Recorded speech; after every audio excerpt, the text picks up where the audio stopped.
India में अगर आपने कोई भी लीगल प्रोसीडिंग्स को विटनेस किया होगा, तो एक बार आपको डेफ़िनेटली ये लगा होगा कि हाय! कितने ज़्यादा बोरिंग है और कभी न कभी आपको नींद भी आ गई होगी। लेकिन आप अकेले नहीं हैं इसमें। देयर आर एडवोकेट्स जो कोर्ट रूम में बैठे-बैठे ही अपने मैटर का वेट करते-करते ही सो गए हैं। कई बार स्नोरिंग की आवाज़ भी आई है एंड एक बार तो जज भी सो गए थे। लेकिन कई बार कुछ ऐसे मैटर्स कोर्ट पहुँचे हैं जो लोगों के लिए इतने एंटरटेनिंग थे, यहाँ तक कि द जज could not stop themselves but go LOL. These matters are what we're going to talk about today. Hi guys, my name is Fatima and welcome to the Legacy Pool channel. So let's start some of the amazing cases that happened in courts in India. So our first case is known as the Parrot Testimony case. ये एक बहुत ही amusing case था जहां पे a parrot's testimony help solve a murder case. 2014 में आगरा के एक बहुत ही रेनाउंड न्यूज़पेपर के चीफ एडिटर का मर्डर हुआ था। उनके और उनके हस्बैंड के पास एक पेट पैरट था जो वो हमेशा अपने पास रखते थे। इस घर में जहाँ पे ये मर्डर कमिट हुआ था, उस पर्टिकुलर डिसीज के हस्बैंड एंड पुलिस जब मौजूद थी, उन्होंने एक बहुत पेक्यूलियर चीज़ नोटिस की। वो पैरट एक पर्टिकुलर रिलेटिव को देख करके बहुत ज़्यादा आवाज़ कर रहा था। वो कॉन्स्टेंटली उस पर्टिकुलर रिलेटिव का नाम भी ले रहा था। तीसरी बार जब उस रिलेटिव का नाम किसी और ने लिया, तो उस पैरट ने बहुत अग्रेसिवली रिएक्ट किया।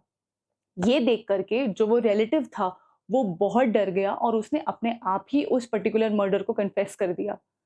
इस तरीके से वो मर्डर केस क्लोज हो पाया and that is when we witnessed a parrot helping solve a very controversial murder case. हमारा दूसरा केस आता है मध्य प्रदेश के खांडवा डिस्ट्रिक्ट से। 2017 का ये एक ऐसा केस था जहां पे पुरन सिंह नाम के एक आदमी ने गजराज नाम के एक आदमी के अगेंस्ट एक बेबी गोट को चुराने का कंप्लेंट फाइल किया था। यहाँ पर वो बेबी गोट कुछ दिनों के बाद मिल गया था, लेकिन लेटर ऑन वो ये डिस्प्यूट रहा कि वो बेबी गोट किसके पास जाएगा। तो इस चीज को सॉल्व करने के लिए the court chose a very amazing approach.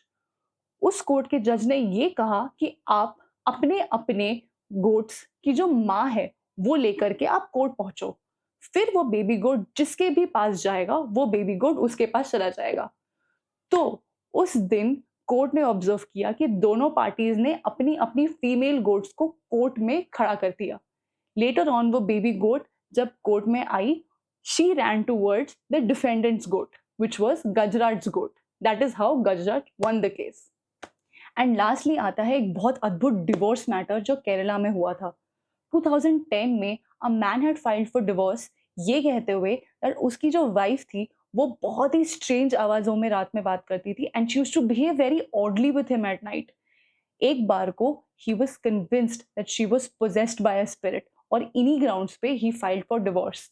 ये सारी चीजें when he was explaining in court, that moment turned out to be the most funniest part of that entire case. However, ये grounds were not accepted by court and उनका case dismiss कर दिया गया। So these were just very few cases जहाँ पे we witnessed something apart from the serious nature of the court. There are many many more cases जो file हुई है India में and dismiss हो गई हैं but also admit भी हुई हैं। This shows that sometimes the court can also be very very humorous and also be fun. So these were the times जहाँ पे court went into chuckles. And in case अगर आपको इन cases के बारे में और जानना है, तो मैं डिस्क्रिप्शन में इन सारे केसेस के साइटेशंस छोड़ देती हूँ, so you can obviously read more and laugh more. Thank you.